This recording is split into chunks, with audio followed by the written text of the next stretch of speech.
तो पैसा बनाने के लिए कौन से माइंडसेट की जरूरत है? तो अगर किसी भी प्रोडक्ट का कस्टमर को एडिक्शन लग जाए तो समझ लीजिए भाई साहब की कंपनी में पैसे की बरसात होने वाली है। हमारे देश में कार इंसान अपनी जरूरत को पूरा करने के लिए नहीं, अपने स्टेटस सिंबल को भी दिखाने के लिए खरीद रहा है। लोगों की लाइफ में एनर्जी लीक होती है, वो क्या कॉन्सेप्ट है, एक बार उसके बारे में।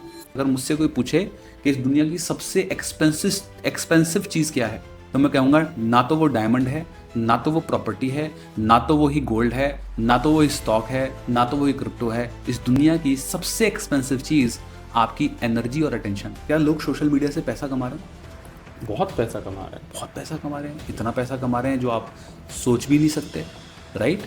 अगर आप रिच डैड पुअर डैड किताब पढ़ लिए तो फिर अमीर क्यों नहीं बने? कि ऐसा धीरू भाई अंबानी जी ने मुकेश अंबानी को क्या बता दिया जो अनिल अंबानी को नहीं बताया। बहुत सारे लोगों को ये लगता है कि मेहनत करने से पैसे कमाए जाते हैं, बहुत सारे लोगों को ये लगता है कि पैसे से पैसा कमाया जाता है।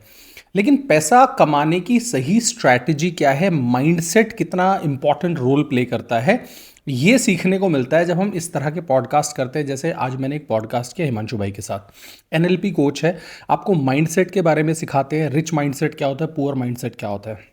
ट्रस्ट मी, इस पॉडकास्ट के बाद ना मुझे ऐसा लगा कि बहुत सारी चीज़ें हैं जो मैं अपने खुद के बिजनेस में इंप्लीमेंट कर सकता हूँ। अपने एम्प्लॉय के साथ जब मैं डील कर रहा हूँ तो कैसे मेरे को बिहेव करना चाहिए। बहुत सारी लर्निंग मुझे मिली है इस पॉडकास्ट में, और मैं कोशिश करता हूँ आपके लिए ऐसे गेस्ट लाने की जिससे ना आपकी लाइफ ट्रांसफॉर्म हो सके। तो अगर अभी तक आपने इस चैनल को सब्सक्राइब नहीं किया है तो कर लेना भाई। Thank you so much, last तक देखना। Thank you so much Himanshu भाई, सबसे पहले तो आप आए हमारे शो पे और लोगों के साथ बहुत सारी नॉलेज आप शेयर करने वाले हैं। Thank you so much Rahul, बुलाने के लिए थैंक यू सो मच। जी हिमांशु भाई, आज हम बात करेंगे पैसे की और माइंडसेट की। कैसे तो हम पैसे बना सकते हैं, कैसे उसको मल्टीप्लाई कर सकते हैं, और मल्टीप्लाई करने के बाद बहुत सारा जब पैसा आ जाता है तो कैसे फिर खुश रह सकते हैं। क्योंकि ये दोनों चीज़ें इंपॉर्टेंट है, सिर्फ पैसा है खुशी नहीं है तो कोई फ़ायदा नहीं है, राइट। तो पैसा बनाने के लिए कौन से माइंडसेट की ज़रूरत है, कैसे वो माइंडसेट डेवलप कर सकते हैं? देखिए, पहले तो ये समझना पड़ेगा कि जब हम बात करते हैं पैसा बनाने के लिए कौन से माइंडसेट की ज़रूरत है।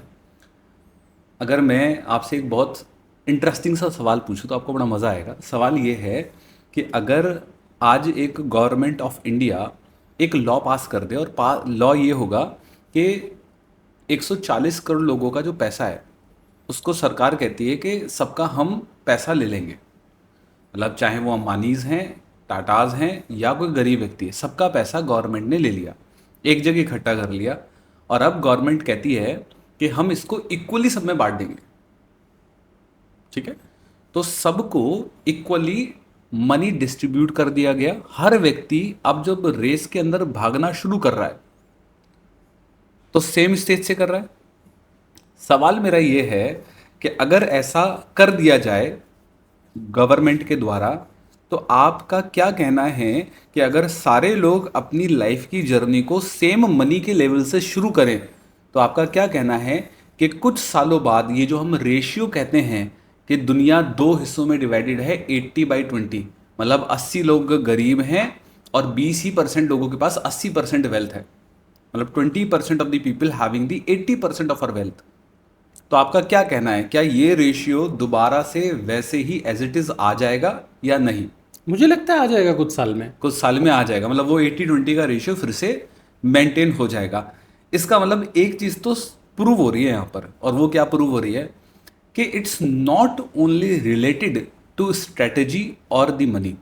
सवाल सिर्फ पैसे का या स्ट्रेटेजी का नहीं है, क्योंकि अगर ऐसा होता तो हर व्यक्ति जब रेस को इक्वल ही शुरू कर रहा है तो इक्वली आगे बढ़ना चाहिए था। लेकिन ऐसा क्यों हो रहा है कि 20% लोग ही उसको मेंटेन कर पा रहे हैं और रिमेनिंग 80% लोग फिर से गरीब हो जा रहे हैं?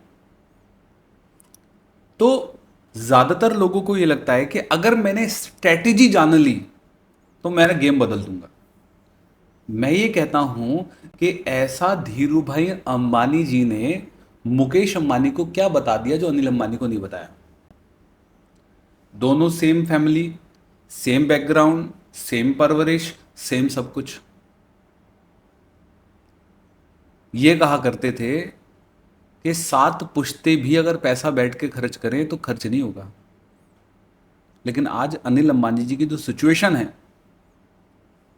वो तो एक पुश्त नहीं खत्म कर दिया, 7 पुश्त की तो आप बात छोड़ दो, एक पुश्त पे ही कर्जा हो रहा है अब तो। बैंक वालों को लोन चाहिए। And this is the reality. जो कहते थे 7 पुश्त भी बैठकर खाएंगे, वो एक पुश्त भी उसकी नहीं बैठकर खा पा रही। कारण क्या है? कुछ तो ऐसा चीज़ें हैं जो शायद हमें नहीं पता। तो हम जब मनी साइकोलॉजी की बात करते हैं तो हम उसको इग्नोर कर देते हैं। अगर सिर्फ स्ट्रैटेजी होता राहुल भाई, तो आप मुझे बताओ, इतनी सारी किताबें, रिच डैड पुअर डैड, अगर आप रिच डैड पुअर डैड किताब पढ़ लिए तो फिर अमीर क्यों नहीं बने? मेरे तो स्ट्रैटेजी की अगर जाननी थी, आप मुझे बताएं कि अगर मैं ये कहूँ कि आप एक केस स्टडी देख लो कि रिलायंस कैसे रिलायंस बना, या जियो ने कैसे धंधा खड़ा करा, या कोई भी XYZ बिजनेस की आप केस स्टडी उठा के देख लो, पढ़ लो, वो तो पब्लिकली अवेलेबल है, और as it is copy paste कर दो, तो क्या आप सफल बन जाओगे? नहीं। एक एक्टर, एक जो मिमिक्री करता है, सलमान खान की, शाहरुख खान की, अमिताभ बच्चन की, सनी देओल की, कितने सारे आपको मिलेंगे जो आर्टिस्ट होते हैं जो करते हैं, हर एक चीज़ कॉपी कर लेते हैं। आवाज़ किरण कर ली, सब कुछ कर लिया, और आप बोलते हो क्या यार, क्या मिमिक्री कर रहा है। सब कुछ कॉपी कर लिया, लेकिन सफलता क्यों कॉपी नहीं करी? शाहरुख खान की तरह सफलता भी मिलनी चाहिए ना फिर उस व्यक्ति को, जब स्किल कॉपी कर ली तो। क्या चीज़ है जो रह गई? तो ऐसी कुछ चीज़ें तो हैं जो अभी भी हमें जाननी ज़रूरी हैं, जो हमें शायद नहीं पता।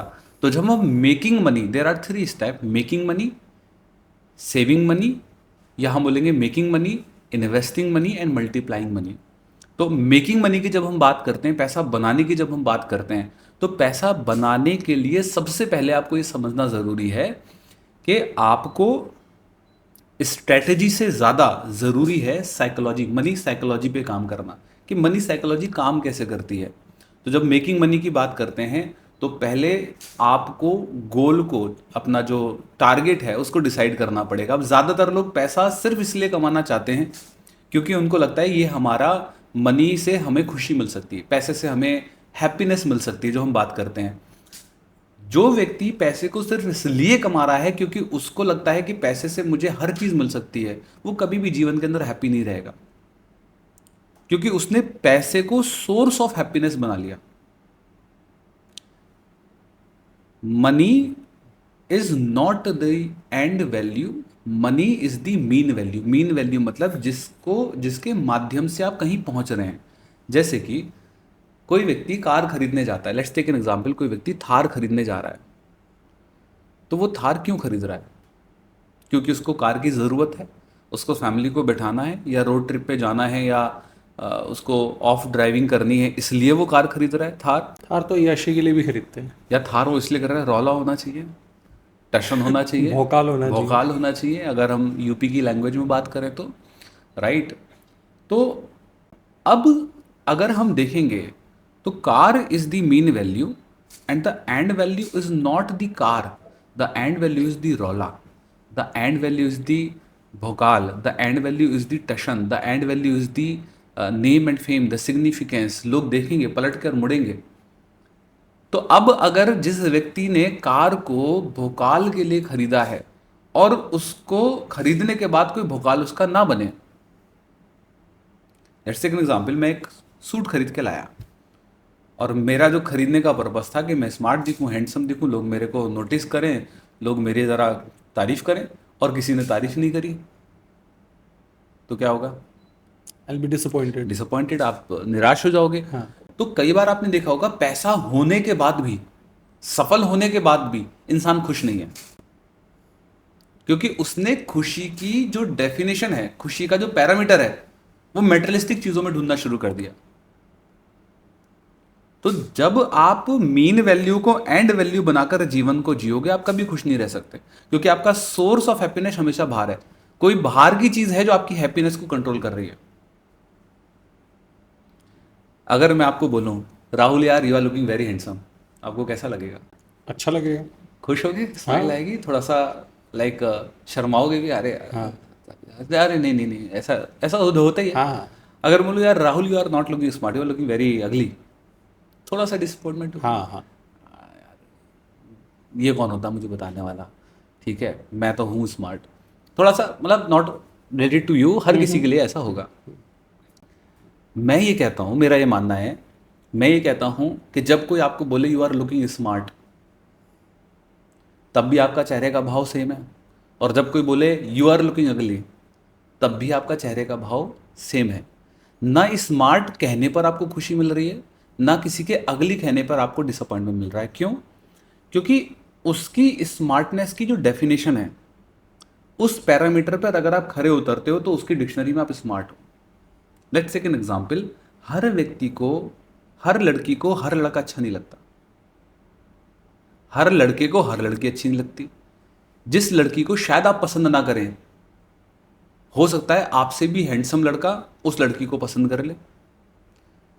या जिस लड़के को एक लड़की पसंद नहीं करती, दूसरा लड़का लड़की उसको पसंद कर लेती है। तो हर किसी का जो ब्यूटीफुल की डेफिनेशन, आप तो एक बहुत बड़ी ब्रांड रन करते हैं कुर्बत करके, और आप तो क्लोथ्स देते हैं, तो आप जब मल्टीपल प्रोडक्ट्स बनाते होंगे, मल्टीपल आर्टिकल्स बनाते होंगे, मल्टीपल ड्रेस बनाते होंगे, तो अलग अलग लोग अलग अलग चॉइस के साथ खरीदते हैं। ऐसा क्यों होता है? क्यों ही सबको एक चीज़ पसंद नहीं आ रही? क्योंकि उनकी डिक्शनरी में जो ब्यूटीफुल का इमेज बना हुआ है वो अलग है। उस डेफिनेशन पर अगर आप खरे उतर रहे हैं, मतलब जो उसकी ब्यूटीफुल की height, colour, contrast, personality, aura, सब में अगर आप फिट हो रहे हैं, तो वो आपको क्या कह रहा है? ब्यूटीफुल। ब्यूटीफुल कह रहा है, या आपको कह रहा है जी स्मार्ट हो। अगर उसकी डेफिनेशन ऑफ ब्यूटीफुल में आप खरे नहीं उतर रहे, तो वो क्या कहेगा? अगली। अगली कहेगा। दोनों ही केस में, दोनों ही केस में ये उसके परसेप्शन पर डिफाइन कर रहा है कि आप कैसे हो। तो मेरा ऐसा मानना है कि अगर कोई आपको ब्यूटीफुल कहे तब भी आप ब्यूटीफुल ही हैं, अगर आप नहीं भी कह रहा तो भी आप ब्यूटीफुल ही हैं, उसमें आपका फर्क नहीं पड़ना चाहिए। तो जब हम हैप्पीनेस की बात कर रहे थे, कैसे खुश रहना है, तो खुश रहना, पैसे को कमाते हुए खुश रहने का जो सीक्रेट है वो ये है कि आप कोई भी चीज़ को करें तो वो मीन वैल्यू मानकर आप उसको करें, एंड वैल्यू ना माने। कोई भी चीज़ अगर कर रहे हैं तो वो एक जरिया है सिर्फ, वो ही सब कुछ नहीं। पैसा ही अगर सब कुछ बना लिया, आप देखिए भाई भाई के बीच में लड़ाई हो जा रही है पैसे के कारण। क्यों? क्योंकि पैसे को क्या मान लिया? हैप्पीनेस। एंड वैल्यू, हैप्पीनेस मान लिया। कार जरा सी टच हो गई रोड पर, आप उतर के ऐसे जाते हो लड़ने के लिए जैसे आपकी बीबी को छेड़ दिया हो। अरे जस्ता कार, कुछ हजार रुपए का ही तो नुकसान हुआ है, ठीक है, ठीक हो जाएगा, उसमें कौन सी बहुत बड़ी चीज़ है। लेकिन आपने कार को पता है क्या मान लिया है? Source of happiness. तो जब आप मेटेरियलिस्टिक चीज़ों से बहुत ज़्यादा अपने आप को एसोसिएट कर लेते हैं, तब दिक्कत होना शुरू होती है। प्रॉब्लम क्यों है? क्यों हम मेटेरियलिस्टिक चीज़ों से आजकल बहुत ज़्यादा, आईफोन 17 लॉन्च हुआ, सबसे पहले का चाहिए। क्यों चाहिए जी? सबसे पहले लेटेस्ट खरीदना है। क्यों खरीदना है जी लेटेस्ट? क्यों? Because it is the symbol of showing the superiority in the life. पहले टाइम में क्या होता था, जब ये आईफोन नहीं होता था, थार नहीं होती थी, फॉर्च्यूनर नहीं होती थी, लग्जरी आइटम्स नहीं होते थे, ये सब तो होते नहीं थे पहले टाइम में। तो पहले टाइम में भी हमारे अंदर ये था इंस्टिंक्ट कि हमें सुपीरियर दिखना है। तो पहले टाइम में हम, हर व्यक्ति चाहता है मैं सुपीरियर दिखूं। तो क्यों पहले सुपीरियर दिखने की क्या परिभाषा होती थी? या तो आप ज्ञान के माध्यम से सुपीरियर दिखते थे, जिनको इतने वेदों का ज्ञान है, ये फलां जगह से पढ़कर आए हैं, इज्जत होती थी, महर्षियों की वहां पर रिस्पेक्ट होती थी। या फिर आप योद्धा हो जी, फला जंग जीत के आए हैं, तो आप देखते हैं ना, जंग होती थी, लड़ाइयाँ होती थी, जीत कर आते थे, योद्धा होते थे। या फिर आप विद्वानी हो।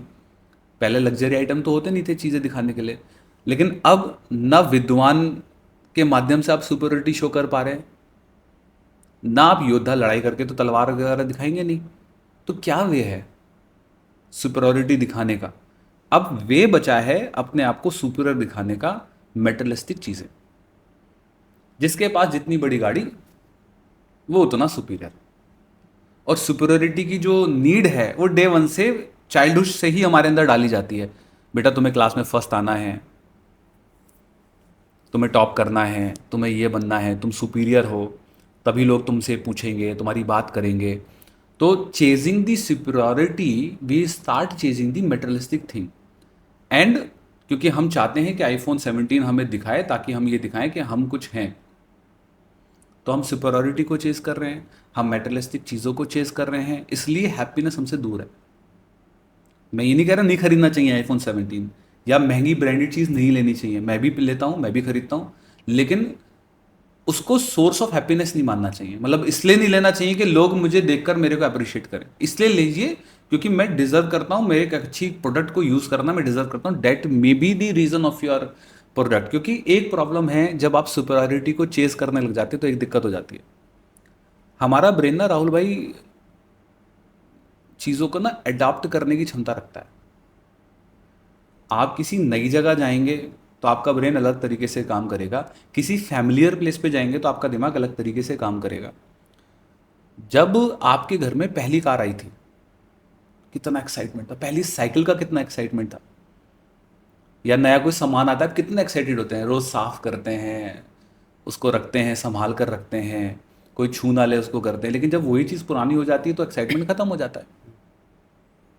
तो ये सफलता का भी डेफिनेशन है। जब आप कोई स्टार्टअप शुरू करते हैं ना तो बहुत एक्साइटमेंट के साथ शुरू करते हैं, लेकिन आफ्टर दी सेवरल ईयर्स वो एक्साइटमेंट वो नहीं रहता जब एक साल, जब जिस पल आपने शुरू किया था। तो सफल लोगों को अगर आप उठाएंगे और उनकी कॉमन सक्सेस की डेफिनेशन में कुछ एक पैरामीटर निकालेंगे तो ये पैरामीटर होगा कि जो जितने भी लोग बड़ी ब्रांड बनाए या सफल हुए, उनके अंदर 5 साल बाद भी वही सेम एक्साइटमेंट है जो एक्साइटमेंट उनके अंदर डे वन था। जो नहीं बड़ा बना पाए उनके अंदर 5 साल बाद ना वो बोर हो जाते हैं, अरे यार अब मज़ा नहीं आ रहा इस ब्रांड में, कुछ अलग ट्राई करते हैं। तो 5 साल बाद मिलेंगे तो फिर वो कोई दूसरी चीज़ ट्राई करते हुए मिलेंगे, फिर 5 साल बाद वो कुछ नया ट्राई करते हुए मिलेंगे। क्यों? क्योंकि ब्रेन चीज़ों को अडॉप्ट करने की क्षमता रखता है। जैसे कि उदाहरण के तौर पर आप और हम मिलते हैं कैजुअल मीट पे, आप कहते हैं क्या लेंगे, चल यार ड्रिंक ले लेते हैं। अब ड्रिंक ली, पहली बार कोई ड्रिंक ले रहा है, बियर ले रहा है, तो क्या कभी आपने देखा है जो पहली बार कंज्यूम कर रहा है बियर, उसको बियर से भी नशा सा हो जाता है। लेकिन अगर आप रेगुलर बियर लेते हैं तो आपको 3 4 5 बियर लेने में भी कुछ महसूस नहीं होगा।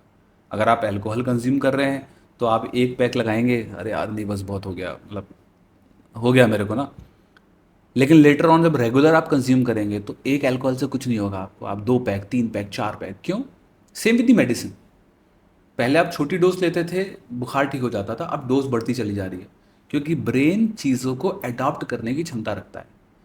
घर में नैनो आई या आपने फ़ोन लिया आईफोन 15, एक्साइटमेंट था। अब अगर आईफोन आपका ख़राब हो गया और आप फिर से आईफोन 15 खरीदें, क्योंकि आईफोन 15 में कोई दिक्कत ही नहीं है, 16 या 16 में मतलब ऐसा कुछ नहीं है कि भाई साहब उससे काम नहीं चलेगा आपका, लेकिन आप तब भी आईफोन 15 नहीं लेंगे। क्यों? ये तो पहले ही यूज़ कर चुका हूँ। पहले यूज़ कर चुका हूँ, मज़ा नहीं आएगा, नयापन नहीं आएगा, अच्छा नहीं लगेगा, खुद को अच्छा नहीं लगेगा। हालांकि ऐसा नहीं है कि वो ख़राब फ़ोन है या वो हैंग करता है या उससे काम नहीं चलेगा, लेकिन आपका ब्रेन ने उसको अडॉप्ट कर लिया, आपके अंदर फील गुड फैक्टर नहीं आएगा। दैट्स वाई आप क्या करोगे, अपग्रेड करोगे। इसलिए आप देखेंगे कि आपको सेम कार दोबारा अगर लेने को बोला जाए तो आप नहीं लेंगे, आप कहेंगे से एक अपग्रेड वर्जन लेना है। तो जब आप मेटेरियलिस्टिक चीज़ों को चेज करने लगते हैं तो दिक्कत ये होती है कि हैप्पीनेस आपके पास टेम्परेरी होती है। जब तक आपका फ़ोन का न्यूनेस है तब तक तो खुशी मिल रही है, फिर आप 2 साल बाद बोर हो जाएंगे, बोले 1 साल हो गया चला तो यार वो चेंज कर देता हूँ। तो ज़्यादातर लोग अपने आईफोन को 17 में अपग्रेड पता है क्यों कर रहे हैं? बोर हो गए हैं, न्यूनेस नहीं आ रही है, नयापन नहीं आ रहा है। और ये कॉन्सेप्ट सिर्फ आईफोन पे अप्लाई नहीं होता, ये कॉन्सेप्ट उनके हर एरियाज ऑफ लाइफ में अप्लाई होता है। वो अपनी वाइफ से ही बोर हो जाएंगे, and it is a fact. Diverse क्यों हो रहे हैं इतने ज़्यादा? 10 साल शादी के बाद डाइवर्स हो रहा है, 20 साल बाद शादी के डाइवर्स हो रहा है, जहाँ पर साथ रहना चाहिए अब अलग हो रहे हैं। क्यों? बोर हो गए। रिलेशन में कुछ न्यूनेस नहीं बची, रिलेशन में कुछ नया नहीं है। तो जब नया नहीं है, इंसान को नयापन तो चाहिए ना। हमारी साइकोलॉजिकल नीड है, एनएलपी में मैं पढ़ाता हूँ कि हमारी 6 नीड होती हैं। तो आप लाइफ के अंदर जो भी डिसीजंस ले रहे हैं वो उस नीड के सेटिस्फाइड करने के लिए लेते हैं। तो पहला सवाल का जो आंसर था कि हैप्पीनेस को कैसे चेस करना चाहिए, हैप्पीनेस का सोर्स आपको बाहर नहीं रखना है, हैप्पीनेस का सोर्स आपको अपने अंदर रखना है। हैप्पीनेस को चेस करने के चक्कर में आप मीन वैल्यू को भूल रहे हैं, आप एंड वैल्यू को मीन वैल्यू बना रहे हैं। मतलब मीन वैल्यू को ही आपने एंड वैल्यू बना दिया। थार को, कार को ही आपने खुशी मान लिया, फोन को ही खुशी मान लिया, मेटलिस्टिक चीज़ों को ही आपने मान लिया कि यही खुशी है, तो उसमें हो क्या रहा है कि आप अब रिलेशन से ज़्यादा मेटलिस्टिक चीज़ों को इंपॉर्टेंस देने लगे हो, फाइनेंस को, मनी को ज़्यादा इंपॉर्टेंस देने लगे हो। दूसरा आपने क्या सवाल था हमारा, कि पैसा हम कैसे बनाएं, आई थिंक यही सवाल था हमारा, मनी को हम कैसे बनाएं। तो मैंने कहा था मनी साइकोलॉजी को समझना बहुत ज़रूरी है, पैसे को समझना बहुत ज़रूरी, पैसा किन लोगों के पास में आता है, किन लोगों के पास में रुकता है। अगर आप पैसा कमाना चाहते हैं तो एक बहुत अमेजिंग बात मुझे आ रही है, क्लिक हो रही है, मैं आपको बता देता हूँ। पैसा कमाने के कितने तरीके हैं राहुल भाई दुनिया में? बहुत सारे हैं। बहुत सारे हैं। हाँ, मतलब गिन नहीं सकते गिन नहीं शायद इतने सकते। तरीके हाँ हैं। हाँ। अगर मैं आपको बोलूं राहुल भाई कि पैसा कमाने का दुनिया में सिर्फ एक ही तरीका है, और कोई दूसरा तरीका ही नहीं है दुनिया में, एक ही तरीका है बस पैसा कमाने का। क्या आप मानते हैं nobody in our country have the authority to print the currency? मतलब RBI is the only body हाँ that have the authority to print the currency. हाँ। तो पैसा बनाने की अथॉरिटी तो ना आपके पास है, ना मेरे पास है, और ना ही मुकेश अंबानी, ना ही किसी के पास नहीं है। तो we can not print the currency in our house. तो पैसा जो आपके या मेरे या किसी के पास भी आएगा वो ऑलरेडी मौजूद है, प्रिंट हो चुका है। सवाल यह है कि आपके पास कैसे आएगा। मैं भी प्रिंट नहीं कर सकता, आप भी प्रिंट नहीं कर सकते। तो पैसा कमाने का राहुल भाई दुनिया में सिर्फ एक ही तरीका है कि किसी की जेब से निकलेगा तो मेरी जेब में आएगा। Do you agree? हाँ 100। किसी की पॉकेट से निकलेगा तो मेरी जेब में आएगा। वो किसी की पॉकेट में पड़ा है, भले ही वो अभी आपका नहीं है लेकिन किसी और का तो है वो। Now the second question arise कि किसी की जेब से कैसे पैसा निकालूं, उसकी मेहनत का कमाया हुआ पैसा आप उसकी जेब से कैसे निकालेंगे? दो तरीके हैं निकालने के। पहला तरीका है बिना पूछे से चुपके से निकाल लो पीछे से, उसको तो हम चोरी कहलाएंगे, वो तो मैं बोलूँगा नहीं भाई आप करो। दूसरा तरीका क्या है, उसकी परमिशन से निकालो, वो खुद से दे, स्व इच्छा से दे। अब सवाल उठता है वो स्व इच्छा से आपको क्यों देगा भाई साहब पैसा? तो इसका एक फॉर्मूला है, कोई भी व्यक्ति अपनी इच्छा से आपको पैसा दे, उसका एक फॉर्मूला है, that is the PVR। What is PVR? P का मतलब है पेन एंड द प्रॉब्लम। अगर आप सामने वाले व्यक्ति की किसी पेन या किसी प्रॉब्लम का सॉल्यूशन दे रहे हो तो वो आपको अपनी इच्छा से पैसा निकाल के दे देगा। आप की गाड़ी खराब हो जाती है, पंचर हो जाता है, और थोड़ी दूर पे पंचर वाला है, वो कहता है जी 150 रुपये लगेंगे, पंचर जोड़ दूंगा। क्या आप उसको अपनी इच्छा से पंचर के लिए 150 रुपये दे दोगे? क्यों दे देंगे? क्योंकि आपकी एक प्रॉब्लम है जिसका सॉल्यूशन उसके पास है। आप बीमार होते हो, डॉक्टर को 800 रुपये फीस दे देते हो, बार्गेनिंग करते हो, क्योंकि आपकी प्रॉब्लम का समाधान उसके पास में है। आप ऑटो वाले को, फ्लाइट को, ट्रांसपोर्ट के लिए एकदम से पैसा दे देते हो, क्यों? क्योंकि आपकी एक प्रॉब्लम का सॉल्यूशन वो दे रहा है। तो आप ये सोचिए, as a businessman, as a business founder, as a business owner, अगर आप एंटरप्रेन्योर हैं और आप बड़ा करना चाहते हैं तो ये आप सोचिए कि मैं किस व्यक्ति की कौन सी प्रॉब्लम का समाधान कर रहा हूं। ठीक है? तो group of people having the same problem is the niche of your brand. Group of people मतलब जैसे कि एक हार्ट सर्जन है, तो जितने भी हार्ट के पेशेंट हैं वो उस हार्ट सर्जन को ढूंढ लेंगे, इसको हम बोलेंगे नीश। तो आपको पहले अपनी ब्रांड की एक नीश को डिफाइन करना पड़ेगा। लेट्स टेक एन एग्जाम्पल, मैं या कोई एक फैमिली है जो मॉल में घूम रही है, ठीक है, और उसका बच्चा खो गया, 2 साल का बच्चा था, वो खो गया। अब क्या करेगा वो फैमिली जाएगा पुलिस स्टेशन जाएगा और जाके रिपोर्ट लिखवाएगा। तो पुलिस वाला सबसे पहले क्या पूछेगा? कब से गायब है, कब से क्या गायब पहन है, रखा था। फोटो दे दो, क्या पहन रखा था, तभी तो ढूंढ के ला सकता है। आप बोलते हो जी पता नहीं क्या कैसा दिखता है, फोटो नहीं है मेरे पास उसकी, मैं फोटो नहीं लेती थी उसका। जब मॉल की रिकॉर्डिंग तो होगी, मॉल के CCD खराब पड़े हैं। मतलब you are unable to explain to that police person कि आपका बेटा दिखता कैसा है। अब चाहे पुलिस वाला कितनी भी कोशिश कर ले, क्या आपके बच्चे को ढूंढ के ला सकता है? नहीं ला सकता। एज अ बिजनेस पर्सन ज़्यादातर लोग गलती क्या करते हैं, एक मतलब उनका कस्टमर का जो अवतार है, उनका जो कस्टमर का जो एक इमेज है, जब तक आप उसको फाइंड आउट नहीं करेंगे, एक्सप्लेन नहीं करेंगे उस पर्सन को जो ढूंढ के ला रहा है, वो मतलब वो बेटा क्या है, वो है कस्टमर। दिखता कैसा है, पहनता क्या है, बोलता क्या है, खाता क्या है, किस जगह पर उठता है, किस जगह पर जाता है, कुछ तो बिहेवियर्स होंगे ना उसके, उसकी एक इमेज होगी। जब तक उसको आइडेंटिफाई नहीं करोगे, उसकी साइकोलॉजी को आइडेंटिफाई नहीं करोगे, उसके बिहेवियर को आइडेंटिफाई नहीं करोगे, उसकी प्रॉब्लम को आइडेंटिफाई नहीं कर पाओगे। Problem having the same problem having the multiple people is your niche. तो एक व्यक्ति के साथ में वो दिक्कत है, दो के साथ में दिक्कत है, तीन के साथ में, हजार के साथ में, लाख के साथ में, तो लाख, वो जो लाख लोग हैं उनकी कॉमन प्रॉब्लम है, उसको आपको कैसे सॉल्व करना है ये देखना है। पहली चीज, आप दोगे सॉल्यूशन तो वो पैसा देगा। दूसरा, we means value. If you are adding the value in someone's life, it they will pay you. कोई भी वैल्यू हो गई, कोई भी एडिशनल चीज हो गई जो आप उसको दे रहे हो, वो पैसा दे देगा आपको। ठीक है, जैसे कि आप एयरपोर्ट पे जाते हो तो आपको लॉन्ज मिलता है, तो वैल्यू ऐड हो रही है। ठीक है, बिजनेस क्लास सीट है, वैल्यू ऐड हो रही है, मतलब एडिशनल चीज़ है। मतलब इकोनॉमी में भी आप जा सकते हो, लेकिन बिजनेस क्लास में थोड़ा सा वो फील फैक्टर आपको मिल रहा है। Third thing is the result. अगर आप उसको कोई परिणाम ला के देते हो तो भी वो पैसा दे देगा। तो अगर आप पैसा कमाना चाहते हो तो पीवीआर पर फोकस करो, पेन पर, प्रॉब्लम पर, वैल्यू पर और रिजल्ट पर। तो आपको पैसा मतलब इतना आएगा कि आप सोच भी नहीं सकते।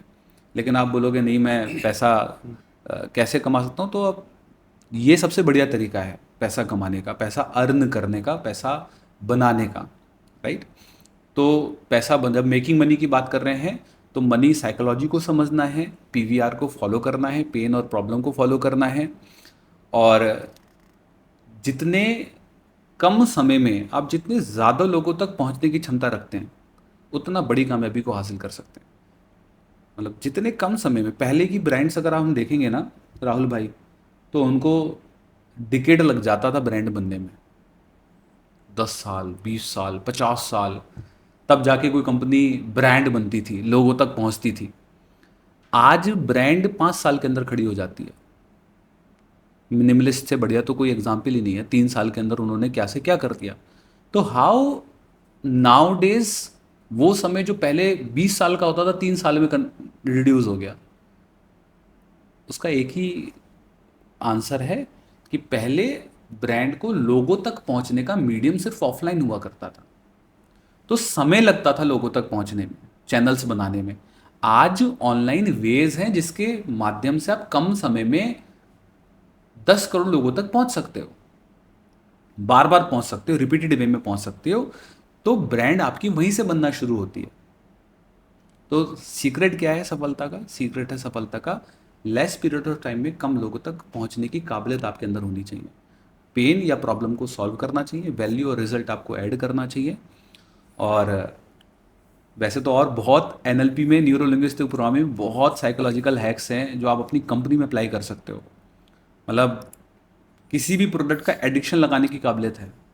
मतलब आपके प्रोडक्ट का लोगों को एडिक्शन लग जाए तो क्या होगा, मतलब बार बार चाहिए उसको, कस्टमर बार बार आके खुद ही मांग रहा है। जैसे कि एल्कोहल एक ऐसा प्रोडक्ट है जिसको लोकेशन से फ़र्क नहीं पड़ता। मतलब कहीं भी खोल दो, जंगल में भी खोल दोगे ना, कस्टमर ढूंढता हुआ पहुंच जाएगा, हाँ भाई सब चाहिए। क्यों? एडिक्शन है उसको। तो अगर किसी भी प्रोडक्ट का कस्टमर को एडिक्शन लग जाए तो समझ लीजिए भाई साहब की कंपनी में पैसे की बरसात होने वाली है। कैसे किसी को एडिक्शन लगाना है, तो ऐसे भी हैक्स हैं न्यूरो लिंग्विस्टिक प्रोग्रामिंग में जिसको जानकर आप लोगों को एडिक्टेड कर सकते हैं अपने प्रोडक्ट के लिए। कुछ बताइए ऐसे हैक्स। लेट्स से हमारा ही एग्जांपल ले लेते हैं विमेन वेयर का। वुमेन वेयर का ले लेते हैं। पहले मैं एक्सप्लेन कर देता हूँ कैसे आप किसी को जी। एडिक्टेड कर सकते हैं। ठीक है, तो हर व्यक्ति, हर ह्यूमन बीइंग की कुछ साइकोलॉजिकल नीड्स हैं जिनको सेटिस्फाइड करने के लिए वो लाइफ के अंदर चॉइसेस लेता है। और ये 6 हैं, 7 भी नहीं है, 6 की 6 है, हर किसी के अंदर, आपके अंदर भी, मेरे अंदर भी, हर किसी के अंदर है। तो आप अपनी लाइफ में जो भी चॉइसेस लेंगे ना, वो उनको सेटिस्फाइड करने के लिए लेंगे। ठीक है।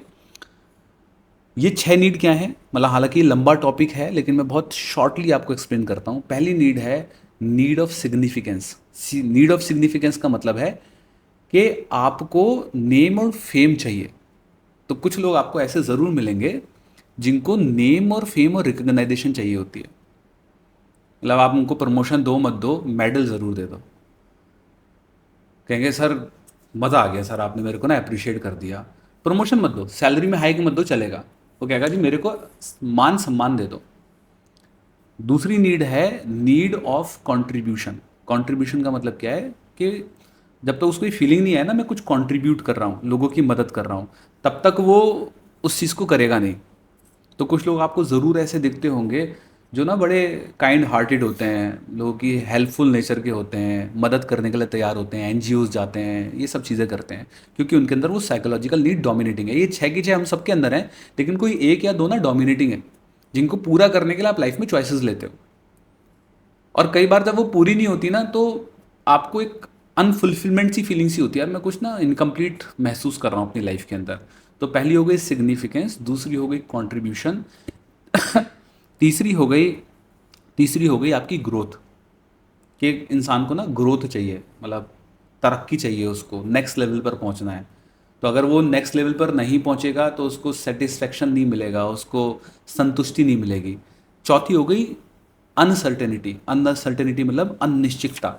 अनिश्चितता भरी हुई ज़िंदगी उसको नहीं पसंद है। उसको लाइफ में ना एक वो चाहिए, सेटिस्फेक्शन चाहिए। अगर वो ऐसी ज़िंदगी को जी रहा है जहाँ पर एक अनसर्टेनिटी है, तो वो कभी भी उसको उसमें नहीं रहना पसंद करेगा। और पांचवी हो गई दैट इज़ दी सर्टेनिटी, निश्चितता वाली ज़िंदगी, मतलब सेटिस्फेक्शन वाली ज़िंदगी, अगले पल क्या होगा उसके कंट्रोल में होना चाहिए, तो वो वाली ज़िंदगी हो गई। तो ये हमारी 5 से 6 जो हैं साइकोलॉजिकल नीड हैं। तो अगर मैं एक एग्जाम्पल लेता हूँ, लेट्स टेक एन एग्जाम्पल किसी प्रोडक्ट का, let's take an example Facebook का, सोशल मीडिया का। तो अगर फेसबुक में हम देखेंगे तो फेसबुक को लेकर या इंस्टाग्राम को लेकर लोग एडिक्टेड हैं कि नहीं? बिल्कुल है। हैं, 100% हंड्रेड एडिक्टेड है। परसेंट तो आप मुझे बताइए फेसबुक के अंदर क्या नेम एंड फेम है, सिग्निफिकेंस? देखने के लिए तो नहीं है, अगर आप खुद से कंटेंट बनाते हो तो बहुत है। 100% है। मतलब जो व्यक्ति सोशल मीडिया को में अपना कंटेंट डाल रहा है, या सोशल मीडिया जो चल रहा है जिनकी वजह से चल रहा है, उनको नेम एंड फेम चाहिए, रिकग्नाइजेशन चाहिए। अगर वो नहीं मिलेगी तो सोशल मीडिया में नेम एंड फेम है। दूसरी चीज़, सोशल मीडिया के अंदर क्या लोग एक दूसरे की मदद कर पाते हैं? काफ़ी हद तक कर पाते हैं। कर पाते हैं, मतलब कोविड के टाइम पे तो मदद कर पाए थे एक दूसरे की। नहीं, वैसे भी जो for example courses sale courses करते सेल कर हैं, रहे हैं, स्किल्स सिखा रहे हैं, फॉर एग्जांपल आप भी एनएलपी लोगों को सिखा रहे हैं, तो हेल्प ही कर रहे हैं। हेल्प ही कर रहे हैं। लव एंड कनेक्शन भी एक साइकोलॉजिकल नीड है। लव एंड कनेक्शन मतलब दिल से दिल जुड़ जाना। तो आजकल सोशल मीडिया के थ्रू लाइफ पार्टनर तो मिल ही जाता है, राइट। तो कनेक्शन भी कहीं ना कहीं बन रहा है। आप देखेंगे ग्रोथ, क्या लोग सोशल मीडिया से पैसा कमा रहे हैं?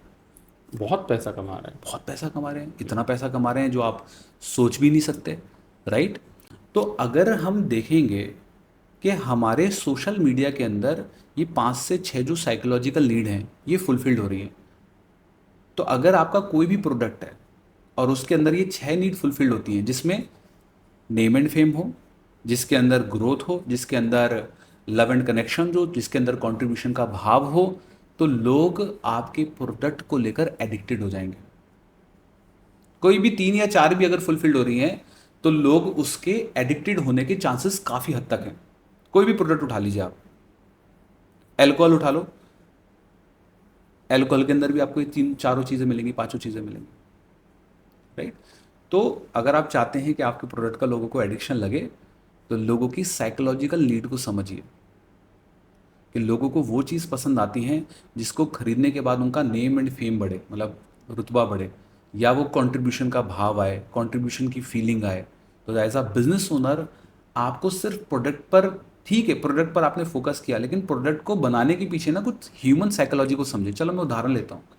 टाटा नैनो, रतन टाटा जी का एक ड्रीम प्रोजेक्ट था और हमारे देश का एक प्राउड मोमेंट था कि रतन टाटा जी कार के अंदर जा रहे थे मुंबई में, बारिश का टाइम था, और अपनी कार में से उन्होंने एक फैमिली को देखा, मिडिल क्लास फैमिली को देखा, जो बाइक पर फैमिली के साथ बारिश में जा रहा था।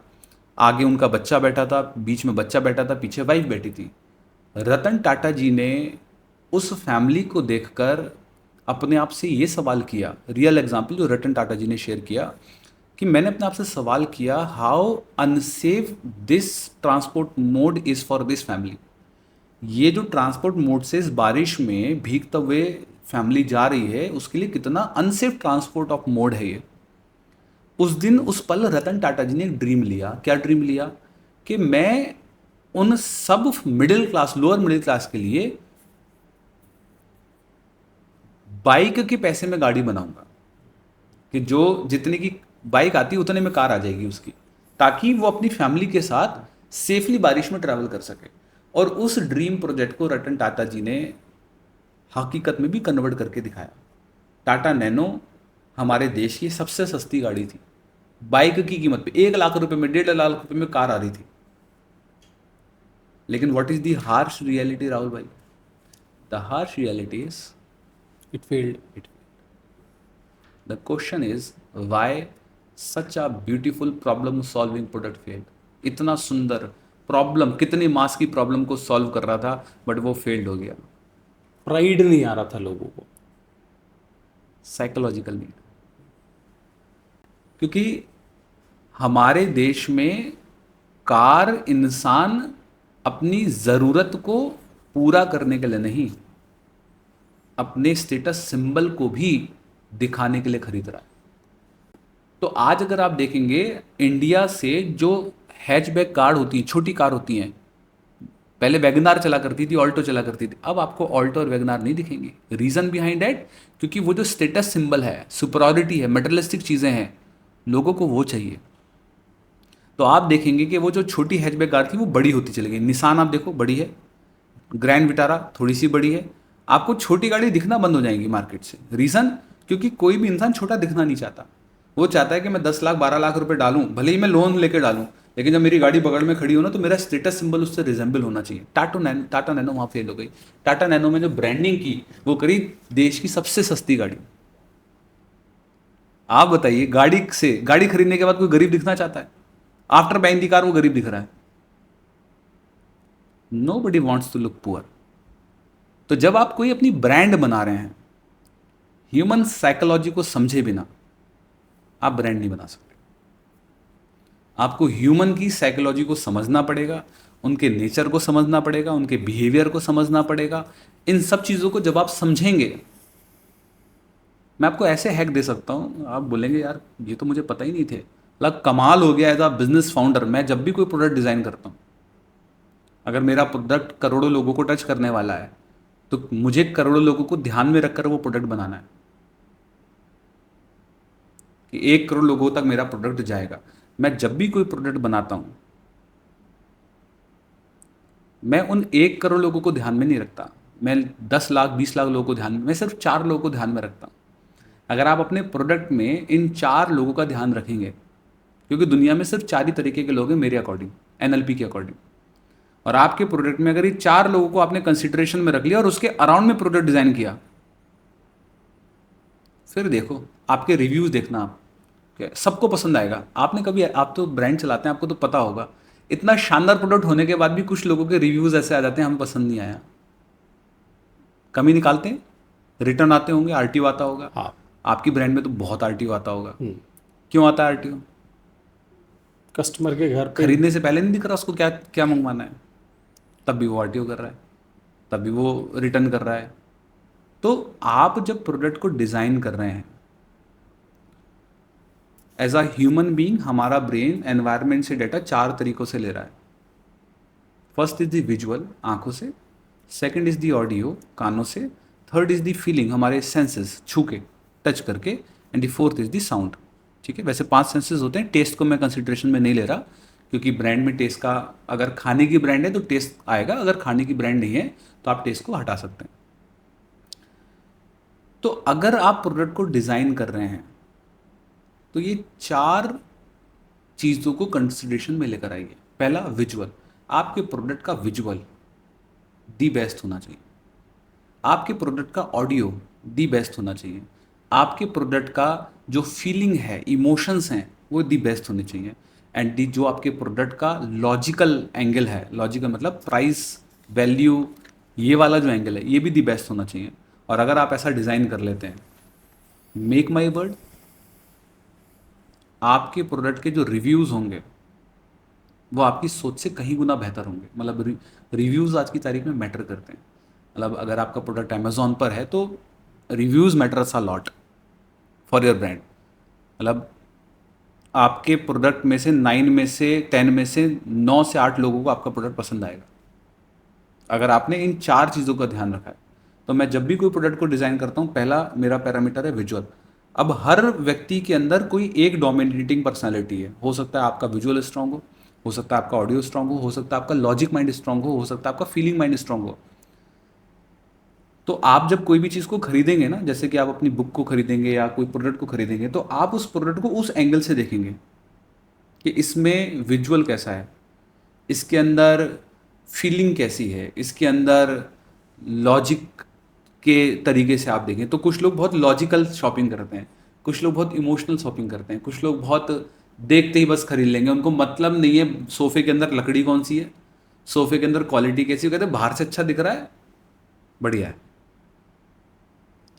तो इन चारों पैरामीटर पे अगर आप करेंगे तो आपका प्रोडक्ट वायरल जाना ही जाना है। अभी हमने डिस्कस किया ब्रांड मेकिंग का, हमने डिस्कस किया बिजनेस माइंडसेट का।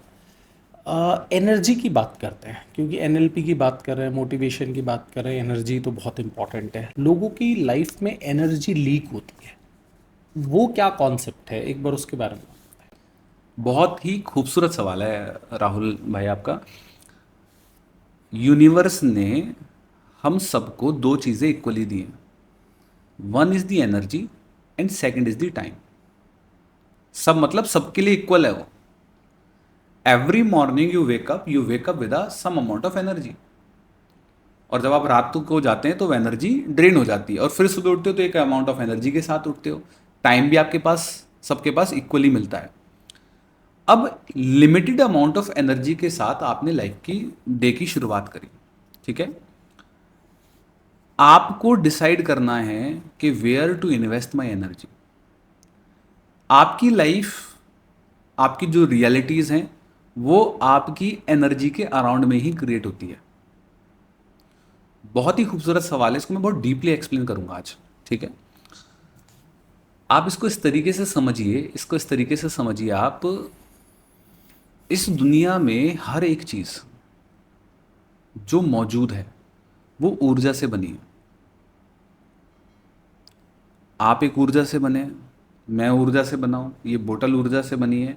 ऊर्जा का मतलब है ये किसी और फॉर्म में थी, इसको कन्वर्ट कर दिया गया। Energy neither be created neither be destroy, it only convert from one form to another form. तो हर एक चीज़ इस दुनिया में जो बनी है वो ऊर्जा से बनी है। जहाँ ऊर्जा है वहाँ एटम्स हैं, न्यूट्रॉन्स हैं, प्रोटॉन्स हैं, मॉलिक्यूल्स हैं। जहाँ एटम है, न्यूट्रॉन है, प्रोटॉन्स हैं, वहाँ वाइब्रेशन है। और जहाँ वाइब्रेशन है वहाँ फिक्शन है, जहाँ फिक्शन है वहाँ फ्रिक्वेंसी है, और जहाँ फ्रिक्वेंसी है वहाँ कम्युनिकेशन है।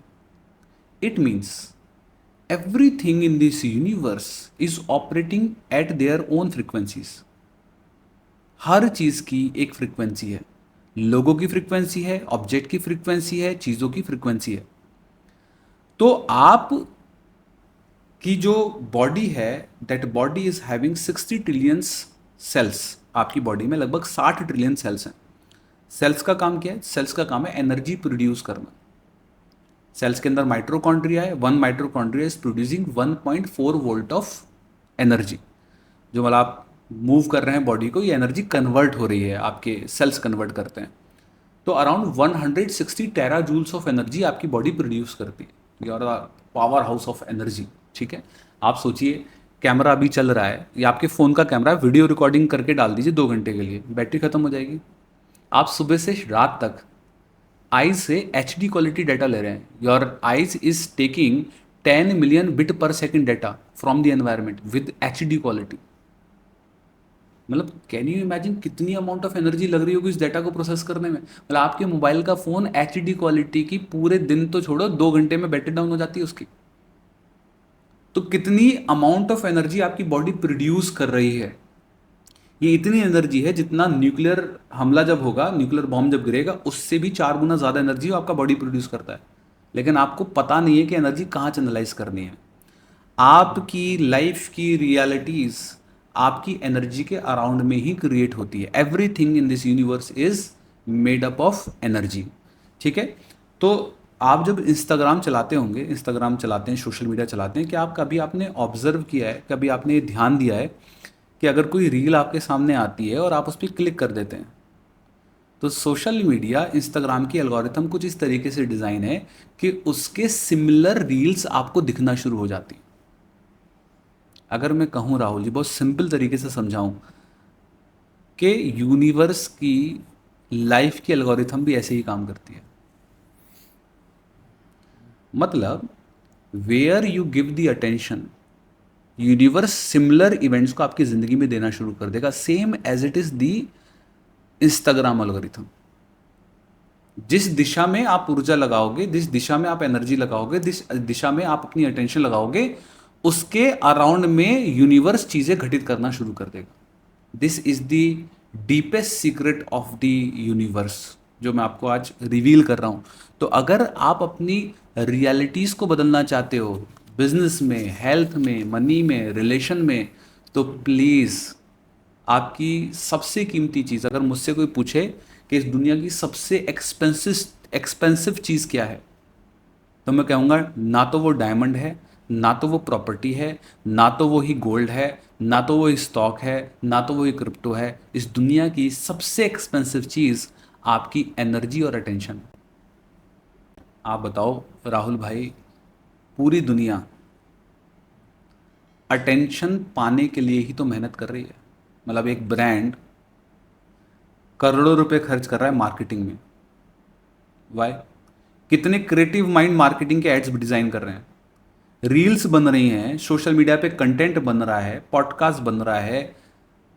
किस किस इंटेंशन से बन रहा है कि यार रील ऐसी बनाओ जो बंदा रुक जाए, देख ले मेरी रील, हुक लाइन जिसको हम बोलते हैं। या मार्केटिंग की जब एड्स बनते हैं, या आईफोन कोई प्रोडक्ट बन रहा है, क्यों बन रहा है? अटेंशन ग्रैब करने के लिए तो बन रहा है। अखबार आता है, न्यूज़पेपर आता है, न्यूज़ आपके घर में आती है, हर चीज़ जो हो रही है, मतलब लिफ्ट में भी इवन अटेंशन ग्रैब करने की कोशिश हो रही है। ड्रेस हम पहन रहे हैं, क्यों पहन रहे हैं? सामने वाले की अटेंशन ग्रैब हो। गाड़ी खरीद रहे हैं, अटेंशन ग्रैब हो। तो आज की तारीख में आपकी सबसे एक्सपेंसिव चीज़ जो है वो है आपकी अटेंशन। और आप ऐसे ही अगर किसी को अपनी अटेंशन दे रहे हैं, तो आप अपनी लाइफ की सबसे वैल्यूबल चीज़ दे रहे हैं। क्योंकि where you give your attention, उसके अराउंड में रियलिटीज बनना शुरू हो जाएगी। तो बहुत ही कॉन्शियसली आप अपनी अटेंशन को इन्वेस्ट करिए, क्योंकि आपके पास लिमिटेड अमाउंट ऑफ एनर्जी है। क्या कभी ऐसा हुआ आपके साथ राहुल भाई कि आप किसी काम के लिए निकले बहुत पॉजिटिव कि आज मुझे ये टास्क करने हैं, बट एक अनप्लैंड कोई इंसिडेंस घटित हो गया? इट मे बी कि गाड़ी खराब हो गई, इट मे बी किसी के साथ नोक झोंक हो गई, कोई अब टकरा गया, कोई ऐसी पागल इंसान, आपका पूरे दिन की जो एनर्जी थी ना उससे लड़ने में या उससे आर्ग्यू करने में चली गई। क्या आपने महसूस किया कि पूरा दिन की वाट लग जाती है? अगर कोई सुबह एक ऐसा इंसिडेंस हो जाए जो अनप्लैंड था, आप 5 टास्क लेकर गए थे आज करने हैं, तो एक भी नहीं होता। क्यों? क्योंकि एनर्जी तो लिमिटेड ही है। कहाँ लगाना है ये तो आपने डिसाइड करना पड़ेगा। तो जब एनर्जी की बात कर रहे हैं, ड्रेन हो जाती है या लीक हो जाती है, वो उन लोगों की होती है जो लोग कॉन्शियसली डिसाइड करने की क्षमता खो चुके हैं कि उनको कहाँ अटेंशन देनी है। तो वो ड्रेन उनको पता ही नहीं चलेगा कि उनकी एनर्जी जहाँ कहाँ रही है। जब उनका दिमाग उनको चला रहा है, वो दिमाग को नहीं चला रहा है। क्योंकि हमारा दिमाग ना राहुल भाई, जो भी फैसले लेता है उसके फैसले में एक प्रिंसिपल लगाता है, पेन और प्लेजर। अगर आप कॉन्शियसली, आपकी मेंटल मसल्स स्ट्रांग नहीं है, आप मैच्योर नहीं है, आप सक्षम नहीं है, कैपेबल नहीं है, या आपने अपनी माइंड पर काम नहीं किया है, तो आप जो चॉइसेस लेंगे ना वो ब्रेन के अकॉर्डिंग लेंगे। जैसे हमारे घर में टीवी होता है, तो टीवी पे आप डिसाइड करते हैं, ओटीटी पे आप डिसाइड करते हैं कौन सी मूवी लगानी है, ना कि ओटीटी डिसाइड करता है कौन सी मूवी लगानी है। कुछ हद तक वो डिसाइड करता है, आपको कुछ ऊपर ना नोटिफिकेशन दे देगा ये मूवी आई है, तो आप देखने तो कुछ और गए थे लेकिन आप देख कुछ और रहे हो। इसका मतलब आप किसी और के डिसीजन से लाइफ को जी रहे हो। ज़्यादातर लोगों की ज़िंदगी को वो खुद ही नहीं चला रहे, somebody else is controlling their life, और उनको पता भी नहीं है कि वो किसी और की ज़िंदगी को जी रहे हैं। सोशल मीडिया पे कोई ऐड आ गया, कोई रील आ गई, उसको देखने लग गए, उसको स्क्रॉल करने लग गए, कोई और इवेंट आया, कोई और न्यूज़ आई, उसको करने लग गए, कोई बिजनेस अपॉर्चुनिटी किसी के थ्रू मिल गई, खुद का ऑब्जेक्टिव कुछ और था, अब उसके थ्रू काम करने लग गए। तो अक्सर लोगों की ज़िंदगी में ऐसा होता है कि खुद की अनप्लान्ड ज़िंदगी होती है, कोई और प्लान, किसी और की प्लानिंग का पार्ट बन के वो जीवन को जी रहे होते हैं। तो जब मैं बात कर रहा था यहाँ पर, लाइक थोड़ा सा स्किप हो गया, किसकी हम बात कर रहे थे अभी, माइंड, लाइक एनर्जी की थी एनर्जी की हम बात जी कर जी। रहे थे। तो आप जब कोई भी काम को कॉन्शियसली नहीं कर, पेन एंड प्लेजर की बात कर रहे थे, तो आपका दिमाग ना जो भी फैसला ले लेगा, अगर दिमाग आपको ड्राइव कर रहा है, आप दिमाग को ड्राइव नहीं कर रहे, तो आपके डिसीजंस के अंदर ये दिखेगा कि जो डिसीजन ब्रेन ने लिए हैं उन डिसीजन में आपको कंफर्ट नजर आएगा। मतलब लेट तक सोना, कंफर्ट नज़र आएगा। मोमोज खाना, पिज़्ज़ाज खाना, फास्ट फूड कंज्यूम करना, ओवर ईटिंग करना, या जंक फूड्स खाना, सब में कंफर्ट नज़र आएगा, टेस्ट है ना उसमें, ठीक है। या फिर गप्पे मारते रहना, बैक बिचिंग करना, सब में कंफर्ट नज़र आएगा। तो जो लोग असफल लोग हैं, वो लाइफ में जो चॉइसेस ले रहे हैं उसमें कंफर्ट नज़र आएगा, क्योंकि ब्रेन ब्रेन का प्रिंसिपल क्या है, चूज प्लेजर अवॉइड पेन। सुबह जल्दी उठने में क्या है, पेन है। मेहनत करने में पेन है, भागने में पेन है, देर रात तक काम करने में पेन है। और दूसरी तरफ क्या है, प्लेजर है। क्रिकेट मैच देखने में प्लेजर है, गेम्स देखने में प्लेजर है, घूमने में प्लेजर है, मूवीज़ देखने में प्लेजर है, उसमें तो कुछ नहीं करना।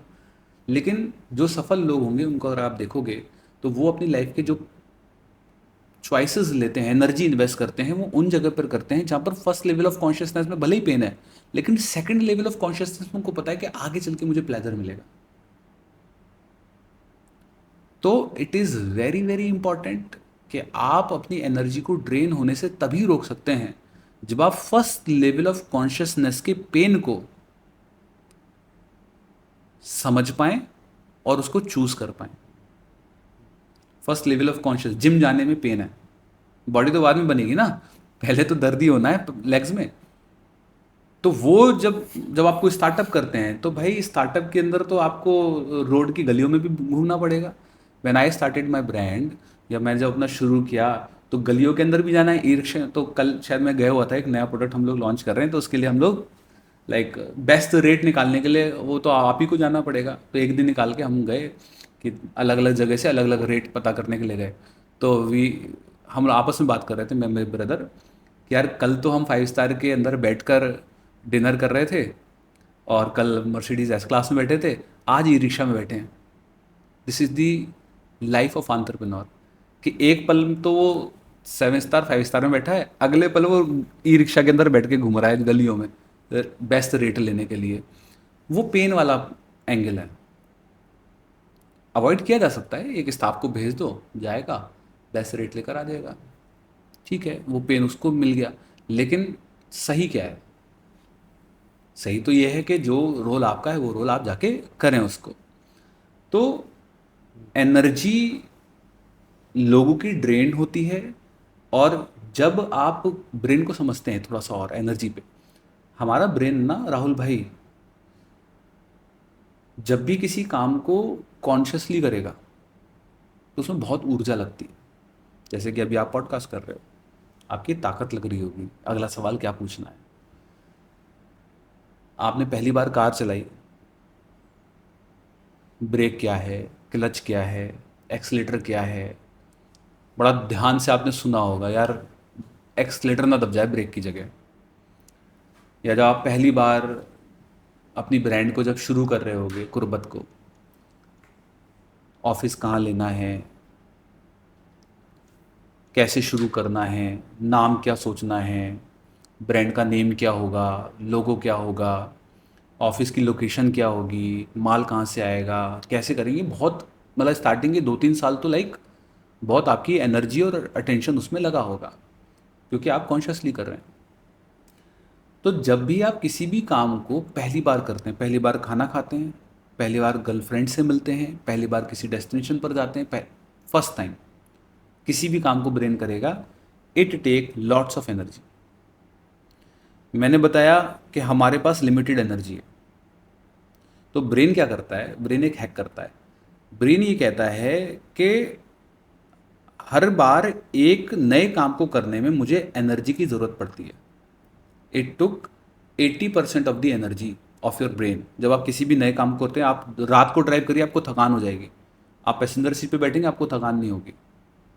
आप मेंटली ड्रेन हो जाते हैं ना नए काम को जब कॉन्शियसली करेंगे किसी भी काम को। तो ब्रेन ये कहता है कि ब्रेन का एक ही एजेंडा है, बहुत ही खतरनाक लाइन है, ब्रेन का एक एजेंडा है, सेव एनर्जी। एनर्जी को भाई बचाओ। क्यों ब्रेन आपको कंफर्ट की तरफ ले जा रहा है? क्योंकि कंफर्ट में एनर्जी बचती है। तो लोग ना कहते नहीं दिमाग चला थोड़ा, क्यों दिमाग नहीं चलाते लोग? दिमाग चलाने में एनर्जी लगती है। थोड़ी मेहनत कर, मेहनत करने में क्या लग रही है? एनर्जी लगे। तो दिमाग क्या कहता है, तेरे को एनर्जी बचानी है, कैसे बचाएगा ये देख। तो ब्रेन क्या करता है, ब्रेन हर उस काम को ऑटोमेट कर देगा जिस काम को आप बार बार करेंगे। तो any task which you are doing repeatedly daily consciously, brain उसको सबकॉन्शियस माइंड में डालेगा और उसको एक फोल्डर बना के हैबिट का डाल देगा। अब होगा क्या, अब आपको टूथपेस्ट करने में पहले कॉन्शियस इफर्ट लगता था, अब आप कब कर लेते हैं आपको पता ही नहीं चलता। खाना पहले आप शायद कॉन्शियसली बैठ के खाते थे, अब आप ऑटोमेटिकली खा लेते हैं, आपको पता नहीं चलता। मूवी भी देख लें, गाड़ी पहले आप कॉन्शियसली चलाते थे, अब गाड़ी चलाते चलाते 10 फोन पे बात भी कर लेते हैं आप। तो ब्रेन का एक एजेंडा है सेव दी एनर्जी, ब्रेन का एक एजेंडा है एनर्जी कैसे बचेगी, ऑटोमेट कर दो, एक्शंस को ऑटोमेट कर दो, आदत बना दो। इसलिए ज़्यादातर लोगों की जो आदतें बुरी आदतें बनी हैं, उन आदतों का सोर्स कंफर्ट होगा। हर बुरी आदत का सोर्स है कंफर्ट, और जो भी बुरी आदतों को बना रहे हैं उनको पता ही नहीं कि मेरी आदत बन रही है, हैबिट बन रही है। इसलिए आप अपनी एनर्जी को बहुत ही कॉन्शियसली रिपीटेडली इन्वेस्ट करिए, अदरवाइज आपकी ज़िंदगी की भसूड़ी होने वाली है, आपकी ब्रांड की भसूड़ी होने वाली है, आपकी ज़िंदगी की एल लगने वाले हैं। क्यों? क्योंकि आपको पता ही नहीं है ब्रेन आपसे क्या करवा रहा है। सो हिमांशु भाई, आपने बहुत ही गज़ब नॉलेज दी है। जनरली जब हम पॉडकास्ट करते हैं तो हमारा पर्सपेक्टिव ये ऑब्जेक्टिव ये रहता है कि जो व्यूअर्स हैं उनको बहुत ज़्यादा नॉलेज मिलेगा, हेल्प मिलेगा। बट ऑनेस्टली कुछ पॉडकास्ट ऐसे रहते हैं जिसमें मुझे पर्सनली ये लगता है यार मुझे भी सीखने को मिली ये चीज़ें, काफ़ी सारी चीज़ें हैं जो मैं अपने बिजनेस में अपनी लाइफ में इम्प्लीमेंट कर सकता हूँ। So thank you so much for giving all this knowledge. जाने से पहले आप यूथ को कोई 2-3 चीज़ें क्रक्स बताना चाहते हैं लाइफ को कैसे वो बेटर कर सकते हैं? अगर यूथ को 2-3 चीज़ें मैं अगर कन्वे करना चाहूँ तो मैं उनको यही करना चाहूँगा कि अगर किसी भी चीज़ को आप शुरुआत कर रहे हैं, किसी भी चीज़ को अगर आप शुरू कर रहे हैं, तो उसके पीछे का एक डिवाइन पर्पस आपको क्लियर होना चाहिए कि मैं इसको क्यों शुरू कर रहा हूँ। और उसको 1 साल या 2 साल के नज़रिए से ना देखकर उसको आप एटलीस्ट एक डिकेड के नज़रिए से देखो कि अगर मैं इस चीज़ को शुरू कर रहा हूँ, can I give my whole life to this? If the answer is yes, yes I can give the whole life to this, then start, otherwise say no। Okay. हो क्या रहा है, हो ये रहा है कि इतना ज़्यादा इन्फ्लुएंस है ना कि हम इन्फ्लुएंस में आके लाइफ में चॉइसेस लेते हैं। अरे यार ये चल रहा है, चल ये कर लेते हैं, ये कर रहा है, चलो ये कर लेते हैं, ये कर लेते हैं। आप इन्फ्लुएंस में आके ना करें, आपका जो डिवाइन पर्पस है जिसको करने से आपको अच्छा लग रहा है, सब चीज़ ट्राई करो, सब चीज़ फिगर आउट करो कि ये भी करके देखता हूँ, ये भी करके देखता हूँ, ये भी करके देखता हूँ, ये भी करके देखता हूँ। आप 10 तीर छोड़ो, 10 तीर में से कोई एक तीर ऐसा होगा जो क्लिक करेगा और उसमें आपको मज़ा आएगा।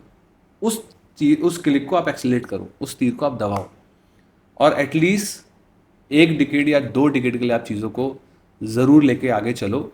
और पेशेंस सफलता की है, कंसिस्टेंसी की कोई सब्स्टिट्यूट नहीं है। राइट, लोगों को लगता है कि जितने भी लोग सफल हुए अगर आप सारे सफल लोगों को उठाओगे तो उसमें कुछ ऐसे पैरामीटर हैं जो निकल कर आएंगे। अब मुझे लगता है ना, अब लोगों के अंदर वो धैर्य जो है सब खत्म होता जा रहा है, पेशेंस खत्म। मतलब अब आप मैसेज करते हो, उसने रीड कर लिया और रिप्लाई नहीं किया, तो इस बात पे लड़ाई हो जाती है कि तुमने रिप्लाई क्यों नहीं किया। तो पहले का टाइम सोचिए कितना मुश्किल रहता होगा ना। मतलब कबूतर चिट्ठी लेकर जाता था, कब चिट्ठी जाती थी, कब चिट्ठी का रिप्लाई आता था, और लोगों के अंदर इतना पेशेंस होता था कि उसका रिप्लाई आने तक मेरे को पेशेंस रखना है। There is a difference between patience and the waiting. Wait नहीं करना है, पेशेंस रखना है, दोनों में अंतर है। वेट करने का मतलब क्या है कि मैं बस स्टैंड पर बस का वेट कर रहा हूँ, उस वेट करने के प्रोसेस में मैं कुछ कर नहीं रहा हूँ, खाली खड़ा होकर वेट कर रहा हूँ कि आएगी बस। पेशेंस का मतलब क्या है, while doing the effort I am waiting. तो मतलब मैं कुछ मेहनत करते करते उसके रिजल्ट का इंतजार कर रहा हूँ। तो पेशेंस में इफर्ट इंक्लूड है, वेटिंग में इफर्ट इंक्लूड नहीं है।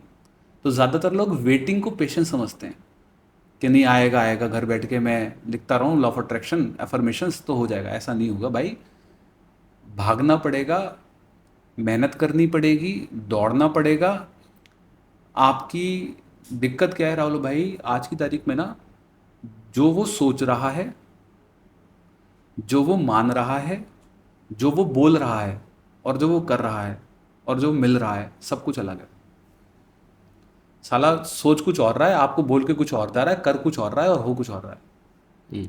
ये जो अलाइनमेंट गड़बड़ है ना, सफलता उन्हीं लोगों को मिलेगी जिनके विचार में, जिनके शब्दों में और जिनके एक्शन में एक सिंक्रोनोसिटी है, एक अलाइनमेंट है, कि जो सोच रहा है वही बोल रहा है, जो बोल रहा है वही कर रहा है, और जो कर रहा है वही उसको मिल रहा है। ओके। लेकिन आज की तारीख में सब कुछ उल्टा है। इंसान क्या बोलता है, क्या कहता है, क्या हो रहा है, क्या मिल रहा है, बहुत दिक्कत ही है आज की तारीख में तो। ऑल राइट हिमांशु भाई, थैंक यू सो मच, आपने इतना समय दिया और लोगों को इतनी knowledge the. And thank you so much for the audience जिन्होंने लास्ट तक ये पॉडकास्ट देखा है। अगर आपने अभी तक ये चैनल सब्सक्राइब नहीं किया है तो भाई क्राइम है ये। मतलब बहुत अच्छे अच्छे पॉडकास्ट यहाँ पे लेके आते हैं, अच्छे अच्छे गेस्ट को लेके आते हैं। तो सब्सक्राइब के बटन पे क्लिक कर देना, और जाने से पहले ना मेरे को ये भी बता देना कि अगले पॉडकास्ट के लिए मैं कौन से गेस्ट को बुलाऊं। और आप चाहते हैं हम हिमांशु भाई को दोबारा पॉडकास्ट पे बुलाएं तो पार्ट 2 लिखना कमेंट में, हम हिमांशु भाई को दोबारा पॉडकास्ट पे बुलाएंगे। थैंक यू सो मच, मिलते हैं फिर अगले पॉडकास्ट में। Thank you.